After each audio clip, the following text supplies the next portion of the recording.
Recentemente eu joguei o novo Fear to Fathom multiplayer, no caso no dia que lançou, abri uma livezinha pra jogar junto com o Hamlet, e pra um jogo, pra uma franquia que eu tava com tantas expectativas de vir uma coisa nova, uma coisa realmente diferente, uma nova visão de todo o jogo, foi uma experiência bem decepcionante com tudo que eu vi, principalmente depois de um dia que eu joguei, de ter falado com amigos sobre o jogo, que eu percebi que na verdade foi pior ainda do que eu tava pensando de quando eu terminei o jogo. E eu não tô falando nem pela quantidade de bugs que esse jogo saiu. O carro não anda, viado!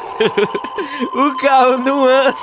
Mas por todo o contexto do jogo, por todo o contexto da franquia, por todo o contexto do próprio desenvolvedor, que realmente é um desenvolvedor indie, o Rail, mas tem umas coisas meio estranhas em lançar um jogo desse jeito que foi lançado, com tudo que foi construído. E oi, eu sou o Rentune e é disso que eu quero falar hoje, de como o novo Fear to Fathom é decepcionante.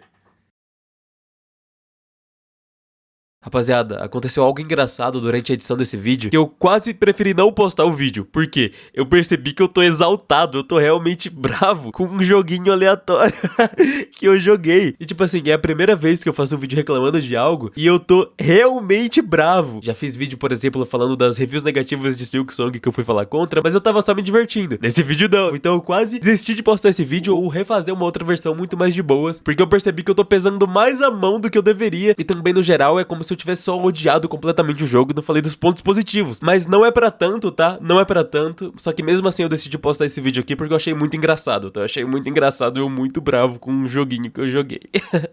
Mas vamos pro vídeo.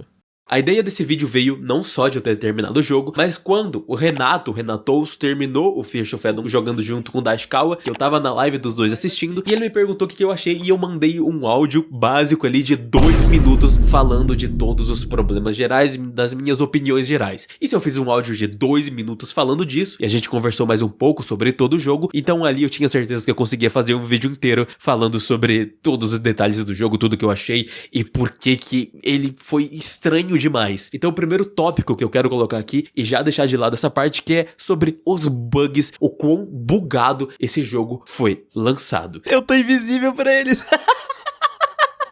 Eu não tô escondido. Na minha experiência pessoal, quando eu tava jogando em live junto com o Hamlet, eu não lembro de tantos bugs pra realmente ter estragado a minha experiência ao decorrer do início, meio do jogo, com exceção do fim. Uma coisa que aconteceu muito engraçada é que teve um bug com o joguinho da vaquinha que o Hamlet tava jogando, que ele tava viciado em jogar esse joguinho da vaquinha dentro do Fear to Fathom ali. Em determinado momento dos personagens, a gente ia se separar e eu provavelmente ia fazer mais coisas do que o próprio Hamlet, com a personagem da Tessa, eu tava com o Margus, e ele ficou dentro do banheiro trancado, e ele ia começar a jogar o joguinho, só que o joguinho da vaquinha tava bugado, e o jogo da vaquinha, pra quem não sabe, é tipo um cookie clicker da vida. Então ele começa a jogar o joguinho da vaquinha como um cookie clicker, completamente viciado naquilo, só que o upgrade não tava funcionando, então ele começa a fuçar no jogo pra voltar a funcionar, até que ele simplesmente clica no menu, no meio da nossa fase, e a gente vai pro menu. Tu morreu?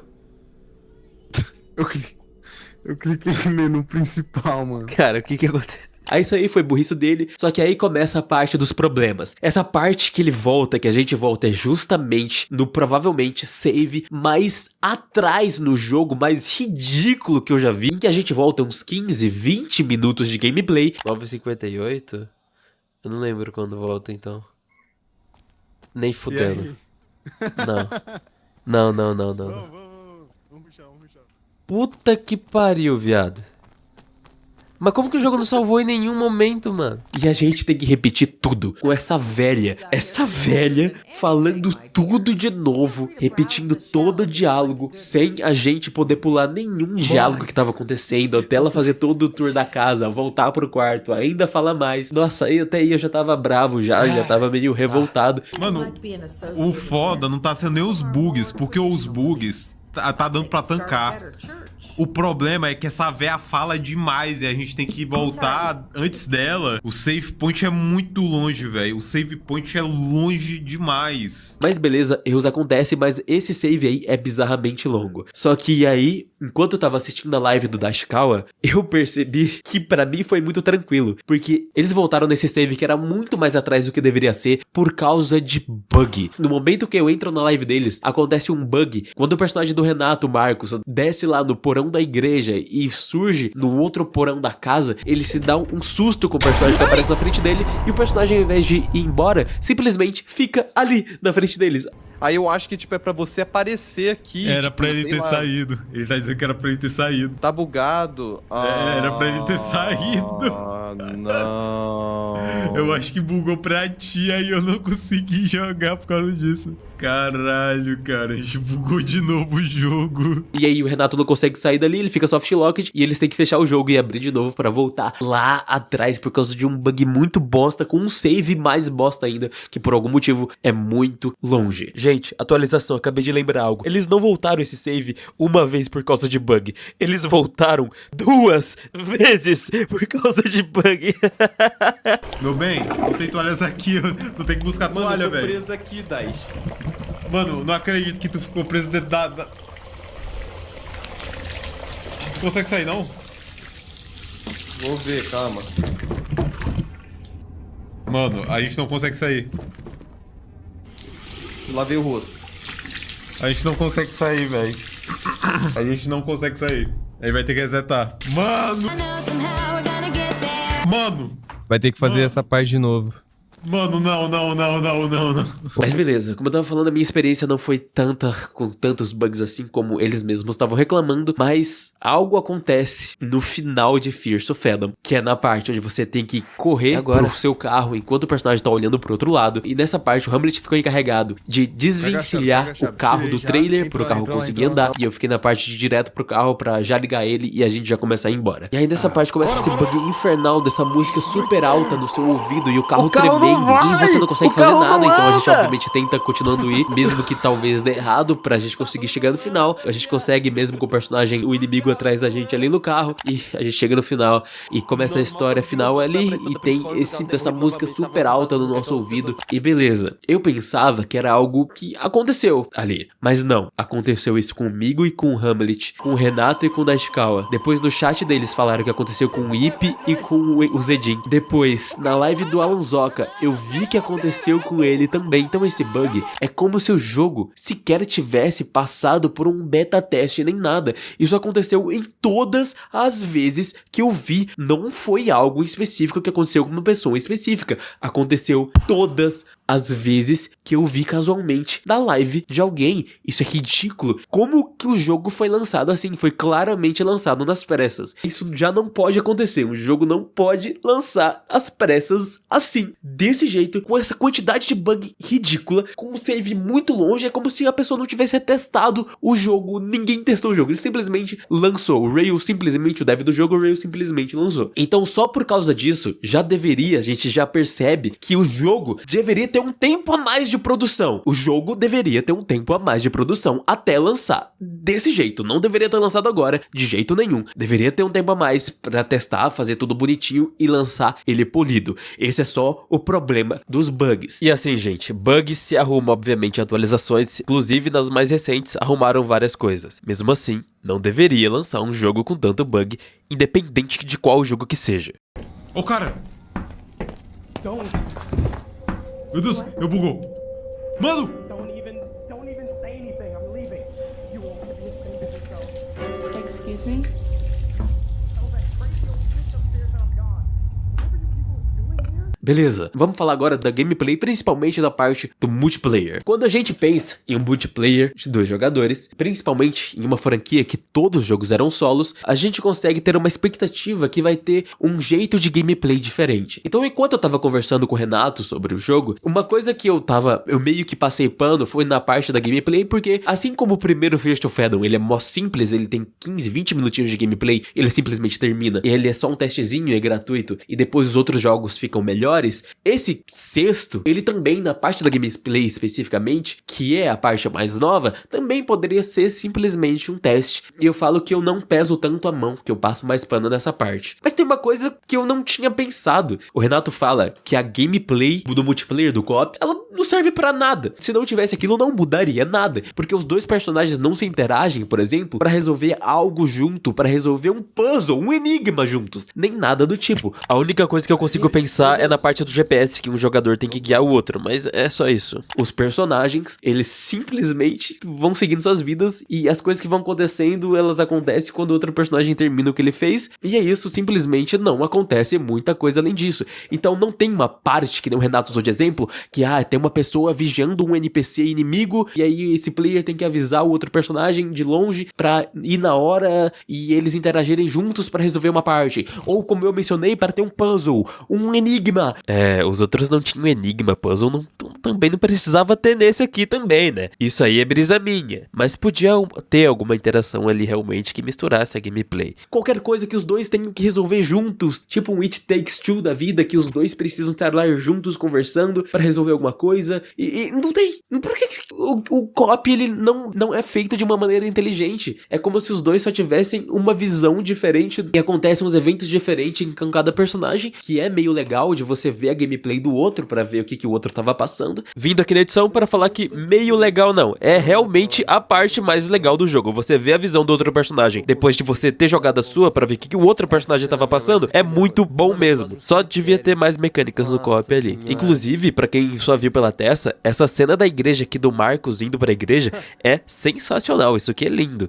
Mas eu tava bravo demais pra mencionar e lembrar disso na hora. Que caso tenha outro jogo do tipo, seria legal ter uma parte onde o co-op é realmente usado pra alguma coisa e não ser só uma visão diferente, porque você usa essas duas coisas diferentes pra fazer um jogo realmente legal, pra realmente ter algo a mais do jogo, algo realmente a mais diferente da franquia Fears to Fathom. Beleza, esse é outro detalhe que vale a pena mencionar. Só que, falando sobre ter outro jogo multiplayer, aliás, enquanto eu tava abrindo a live do Selbit, ele menciona algo que eu não vi, que na descrição do jogo ali na página principal, eu não sei se tava na hora que eu joguei, mas o Selbit lê ali que o Rail coloca que provavelmente vai ser o único episódio de um Fears to Fathom co-op, porque simplesmente deu muito trabalho e ele não vai lançar mais. Você tá jogando o primeiro episódio, mas eu estou muito cansado pra fazer outro jogo. Como assim, cara? O cara desistiu, ele nunca mais vai fazer multiplayer. Caralho, o cara já lançou, não vou fazer outro não. Eu não sei se é uma piadinha ou não, mas tá bom então, né? Se é realmente real, então realmente deu muito trabalho. E só que ele, além de ter dado muito trabalho, ele simplesmente lança de uma maneira porca, com os bugs e com mais coisas que eu quero falar também. Então vamos lá para um próximo ponto que eu quero falar aqui, que é a parte da lore, da história, da narrativa dos personagens. E comparando isso com os outros jogos. Vamos lá. Gente, uma das genialidades do Fears to Fathom, que eu suponho que seja, pelo menos no meu conhecimento, foi justamente o Fears to Fathom 1, 2, que levou todo esse avalanche de jogos muito parecidos com Fears to Fathom. Fears to Fathom pode não ter sido o único primeiro, mas que começou isso, foi que ele pega essa vibe meio PSX,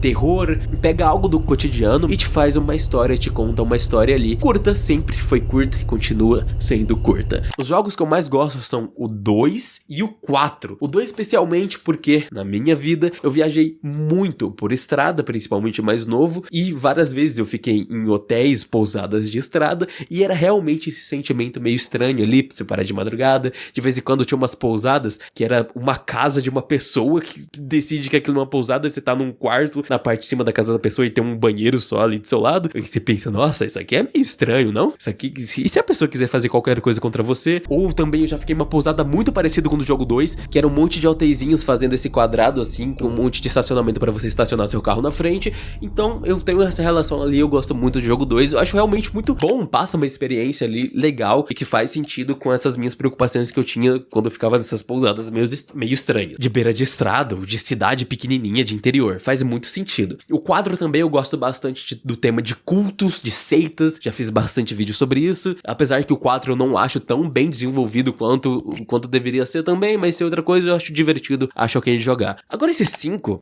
parece ser só uma junção desses dois, literalmente, que os personagens estão indo pra outro lugar e eles têm que parar do nada, no meio da estrada, ou seja, jogo 2, e também tem um culto que nem o jogo 4, um culto esse, inclusive, que se não for o mesmo culto do jogo 4, porque tem literalmente as mesmas roupas, significa que eles só reutilizaram as roupas do jogo 4, que seria meio estranho pra um jogo novo. Mano, eu não tinha visto essa fantasia ainda.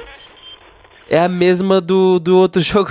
eu vou dar esse a favor pro jogo, que era pra ser o mesmo culto, a mesma seita do jogo 4, que agora tá em outro contexto ali, deve ser na mesma região, ou pra fazer uma referência ou algo do tipo. Beleza. Uma coisa que confirma ainda mais a teoria que é o mesmo culto, é que na prateleira de livro ali da velha, a gente pode pegar um livro e lá tá falando justamente da floresta do Iron Bark Lookout. E tem vários detalhes da floresta e tal. Mas, logo depois que a gente sai do primeiro ato do jogo, o carro começa a dar problema, e a gente chega naquele mecânico que tem algo estranho acontecendo, e conversa com os primeiros personagens. A primeira ideia, uma das primeiras ideias assim, quando eu tava falando de igreja, de templo, essas coisas, quando tava numa vibe meio racista, ali com os personagens, com o jovem lá, depois com o idoso, que aí sim era real racista. O jovem eu acho que era pra ser nessa vibe tipo, ele não tá acostumado a ver gente preta, mas ele não é. Mas assim como o jogo fala, tem esse embate entre os velhos e os novos, a nova igreja e a velha igreja. Eles têm essa vibe mais antiga, jeito de antigo de viver, e os outros estão muito mais avançados, mais progressistas, então tem essa diferença ali. Mas aí nesse início do jogo, lá já, e depois você vai entrando na casa da véia, da pousada, você já tá numa vibe tipo assim, vai ser um culto racista, então meio kkk da vida, é isso? E aí, é isso. É isso. É só isso. A história do jogo é só isso mesmo. Eu descobri o jogo no início do jogo. Pelo menos eu espero que não seja tão óbvio, assim. E não seja um culto só de novo, sei lá. Porque, por enquanto, é a brisa, né? Um bagulho religioso, super religioso do interior dos Estados Unidos que é racista. E todo o resto que se desenvolveu não mudou nada, porque eu já sabia de tudo que tava acontecendo. E o jogo termina também não dando nada, porque ele só termina do nada, com aquele bug horrível ainda. Então, tipo assim, vamos lá. Quando eu tava jogando o jogo, eu pensava que um dos plot twists, algo que ia acontecer, era que alguns jovens, ou pelo menos aquele jovem que a gente encontrou lá no posto, aquele mecânico primeiro que ia ajudar a gente, eu pensava que ele ia, tipo assim, os personagens mencionaram que tinha esse embate entre os jovens e os velhos. Eu pensava que ele ia, tipo, ajudar nós em alguma situação, qualquer coisa do tipo. É o jovem que vai salvar nós, né? A gente vai ter que, sei lá, acho que é ele mesmo. Que jovem o que? A gente vai ter que roubar o carro, tá todo mundo do contra aqui. Tem um jovem, cara, ele claramente ajuda nós antes. Não ia, mano. E assim, ele é jovem, ele é contra a igreja deles. Não ia, ele tava com os caras ruins. Mas não, a gente só tem que fugir do culto dos velhos mesmo e acabou. É isso, só isso. Gente, de verdade, não faz o menor sentido nós voltar pro nosso carro, correr pro nosso carro e o carro tá prontinho pra ir embora, mano. Por que o cara arrumou nosso carro, tá ligado? O que significa isso? Cadê o desenvolvimento das coisas? Desde o início, os personagens que eram ruins, eles só são ruins mesmo. Não tem um twist, não tem nada. Não tem nada. No jogo 2 tem alguns personagens lá que você fica desconfiando e não era. No jogo 3 também tem, eu lembro até hoje do susto do cara da pizza. 4 dos personagens que te dá susto e eles eram do mal e não eram. No jogo 5, por incrível que pareça, um dos jogos que eu menos lembro do que aconteceu, assim. Mas pelo menos eu acho que tinha coisa de personagem que, tipo assim, esse cara era do mal e na verdade não era. Era o outro personagem que era do mal. Mas não, esse jogo, do início ao fim, você encontra os personagens ruins. Eles são ruins do início ao fim, não tem ninguém pra te ajudar. E é só isso, é só um culto mesmo racista ali, caipiras, e no final não muda nada. É isso aí. Então, é só isso. É só isso. Legal. Então não só repete a mesma coisa do jogo 2 e 4, como não muda nada. Ele tem menos elementos ainda, parece. Ele só lida com racismo e, com todo respeito, lida de uma forma uma bosta. Ele só fala, é ruim, mas não desenvolve nada do tipo. Não tem um personagem pra fazer um bagulho, pra fazer um meio que o contrário do racismo ali. E é isso, é isso o jeito que você desenvolve um jogo do tipo. Porra, mano, de verdade, dá pra fazer um trabalho melhor. E aí que a gente entra em outra coisa aqui que eu queria falar, é que em comparação ao jogo 1 do Fear of Edom, que era mais um teste gratuito e muito pequeno, um jogo 5, eu acho uma evolução técnica muito boa. No jogo 5, eu lembro até hoje da primeiro ato do jogo, que tem uma cafeteira que você tem que colocar o cafezinho, abrir a cafeteira, coloca cafezinho, fecha a cafeteira, bota o seu copo do café, liga a cafeteira, bota o café no copo, você toma o café e é isso, muito da hora, muito detalhezinho, muito legal. Nesse jogo novo, você vai beber água e você fica 5 minutos com a tela preta e aí volta. Eu tô bebendo água. Ê, bundão. A minha tela tá preta enquanto eu tô bebendo água. Então, assim como eu tava dizendo que na parte dos bugs era pra ter mais tempo de produção, eu acho que esse jogo inteiro era pra ter mais tempo de produção no geral, pra desenvolver mais a história, mais essa lore, se for o mesmo culto do jogo 4, desenvolver mais ainda esse culto, tipo, de verdade, já que você tá literalmente dentro do culto e não só acontecendo na floresta ali do lado, desenvolve mais então do que o jogo 4, que já não teve muita coisa, que era só um detalhe ali, que só apareceu do nada você tá na frente de um culto e eles estão te perseguindo na floresta pra você fugir, e vai ter mais tempo pra isso. Então é um jogo mó curto, que demorou 1 ano e meio pra ser produzido, um pouco mais que isso, não foi nem 2 anos pra depois que saiu o jogo 5, que deveria ter mais tempo, e pode ter mais tempo justamente porque todos os outros 5 deram super certo, ficaram mó famosos e deve ter vendido muito pro Rail, o desenvolvedor, ter gastado mais tempo pra produzir o jogo. Ele não tá pobre, não é um jogo indie que tá pobre mais, que pode só fazer algo do tipo assim. First of Edom pra ser uma referência dentro desse nicho que ele mesmo, se não criou, ajudou a espalhar muito. Ele não tem que ser só mais um e lançar mal feito, lançar cheio de bug, lançar sem desenvolvimento, lançar sem twists, como se estivesse só lançando mais um jogo, e tanto faz. É como se o texto ali do Rail, que tá na introdução do jogo, realmente servisse isso, tipo assim, é muito canseira fazer isso, então só lancei, e tanto faz. Então somando tudo isso, do que o jogo propõe e o que era pra ser, é muito só estranho, é muito ruim. Ele é só um jogo 4/10 ali. Eu não concordo com esse 4/10, eu daria um 6/10 do futuro. E puta que pariu como eu tô gripado, mano, porque esse nariz fica sempre entupido, viado. Ele chega a ser divertido ainda porque você joga com amigos, mas em comparação ao jogo inteiro, levando em conta os outros 5 que lançaram, com exceção do 3, que eu acho o First of Edom 3 ruim, ele deveria ser mais, ele só deveria ser mais, ele deveria ter mais tempo de produção, ter tido mais carinho. E dando uma opinião sem levar o jogo em si, eu acho que os First of Edom, que leva uma história mais simples, de algo a mais do cotidiano, do que um culto racista nos Estados Unidos de novo, eu acho melhor, tipo, o jogo 2, assim. Mas isso aí é opinião minha, sei lá. Esse First of Edom novo, pra mim, foi decepcionante. Espero que vocês tenham gostado do vídeo e até a próxima. Tchau.